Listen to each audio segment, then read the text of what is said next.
현대인의 생명을 위협하는 대표적인 질환, 암. 현대의학의 3대 암 치료법은 외과적 수술과 항암제 및 방사선 치료. 하지만 말기암인 경우 암 완치는 고작 20%. 첨단 현대의학도 암을 불치병으로 남겨놓은 상황인데 현대의학이 풀지 못하고 있는 불치병들, 그 해법을 면역력 강화에서 찾고자 하는 시도들이 새롭게 관심을 모으고 있다.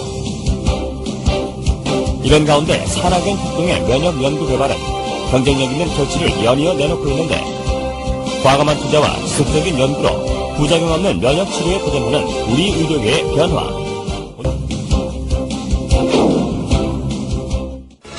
천연 생약제에서 추출한 성분으로 만든 항암 기능성 식품이 국내에서 처음으로 개발돼서 이르면 이달 안에 시판될 예정입니다.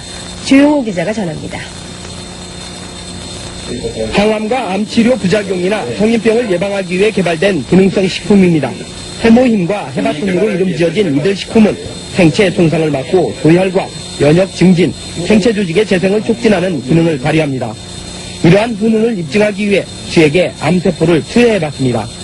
암세포가 계속 전이되는 왼쪽 쥐와는 달리 기능성 식품을 투여한 오른쪽 쥐에서는 암세포 억제 효과가 나타났습니다. 이번에 개발된 이 두 기능성 식품은 해바라기와 당귀 등 우리의 전통 한약재에서 그 성분을 추출했습니다. 생명공학과 방사선 기술로 천연생약제를 조합해 새로운 복합 물질을 만드는 방식을 썼습니다. 각각의 성분들을 분리를 해서 그것의 각각의 효능을 검증한 다음에 효능을 극대화할 수 있게 다시 그 성분들을 재구성한 겁니다. 종전의 천연생리 활성물질은 항암 효능에 한계가 있고 독성까지 강했습니다. 하지만 이번에 개발된 항암 기능성 식품은 여러 성분을 조합해 효능을 높이고 독성은 없앴습니다. 이들 항암 기능성 식품은 원자력 병원 등에서의 임상시험과 병행해 이번 달 안에 시판될 예정입니다. KBS 뉴스 조용호입니다. 환자의 면역력을 탁월하게 높여주는 새로운 생약 복합제가 국내 연구진에 의해 개발됐습니다. 임상시험 결과 백혈구 회복을 높여주고 암치료 부작용도 크게 없애주는 것으로 나타났습니다. 최상원 기자가 소개합니다. 생약을 섞어서 만든 해모임이란 생약물질입니다. 원자력 연구소는 천연생약제 30여 종을 집중 분석한 끝에 당귀와 천궁, 백작약 등을 재합성해 이 생약물질을 만들었습니다. 이들 생약제에는 면역을 활성화시키고 조혈장애를 없애는 황산화물이 있는데 연구팀은 이 성분들을 재구성하는 방법으로 면역 증강물질을 개발했습니다. 원자력 병원에서 임상시험을 한 결과 새 생약물질은 암 환자들의 면역력을 크게 높이는 것으로 나타났습니다. 유방암과 자궁암 환자 각각 12명에게 새 생약물질을 복용시켰더니 모두 회복 속도가 60% 정도 빨라졌습니다. 특히 이 생약 복합제는 암치료에 따른 염증이나 구토 같은 부작용을 크게 줄일 수 있는 것으로 나타났습니다. 암 환자들은 치료를 받으면서 기력이 떨어져 문제가 됐지만 생약 복합제를 복용한 환자의 80%가량이 기력 회복에 큰 도움이 됐다고 답했습니다. 해모힘을 먹은 환자들은 전신 무력감이 많이 없어져서 더 약을 요구하는 환자들이 많았습니다.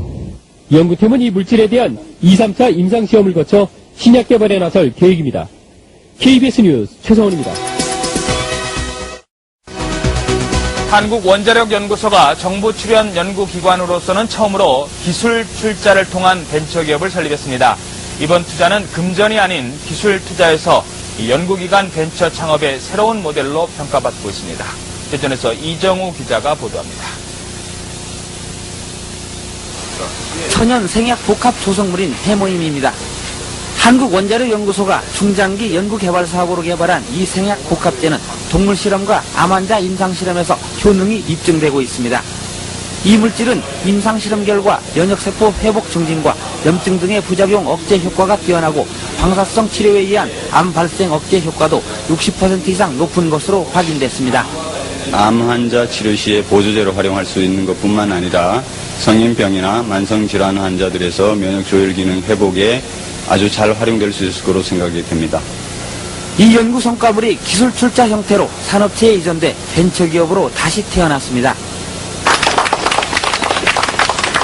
이번 기술 출자는 한국원자력연구소가 직접 벤처기업에 공동으로 참여하는 방식으로 그동안의 단순한 기술 이전과는 다릅니다. 정부 출연 연구기관의 기술 출자로 탄생한 벤처기업의 공식 출범은 연구 성과물에 대한 새로운 장을 열고 있습니다. 정부 지원만을 받는 연구소에서 탈피해 연구 성과물의 상용화, 산업화를 통해 경쟁력을 강화하고 이익금을 환수해 연구 기반 확충에도 도움을 줄 수 있다는 설명입니다. 연구자들이 더 용기를 가지고 더 좋은 연구 성과 내고 성과가 나오는 대로 민간에 이렇게 기술을 넘겨줘서 민간이 또 새로운 기업을 자꾸 창출하는 그런 아마 좋은 전기를 마련했다고 이렇게 봅니다. 기술투자 벤처기업은 금전 등 실물 자산이 아닌 특허와 실용신안 등 기술 투자로 이루어지기 때문에 연구기관 벤처 창업의 새로운 모델로 평가받고 있습니다. YTN 이정우입니다.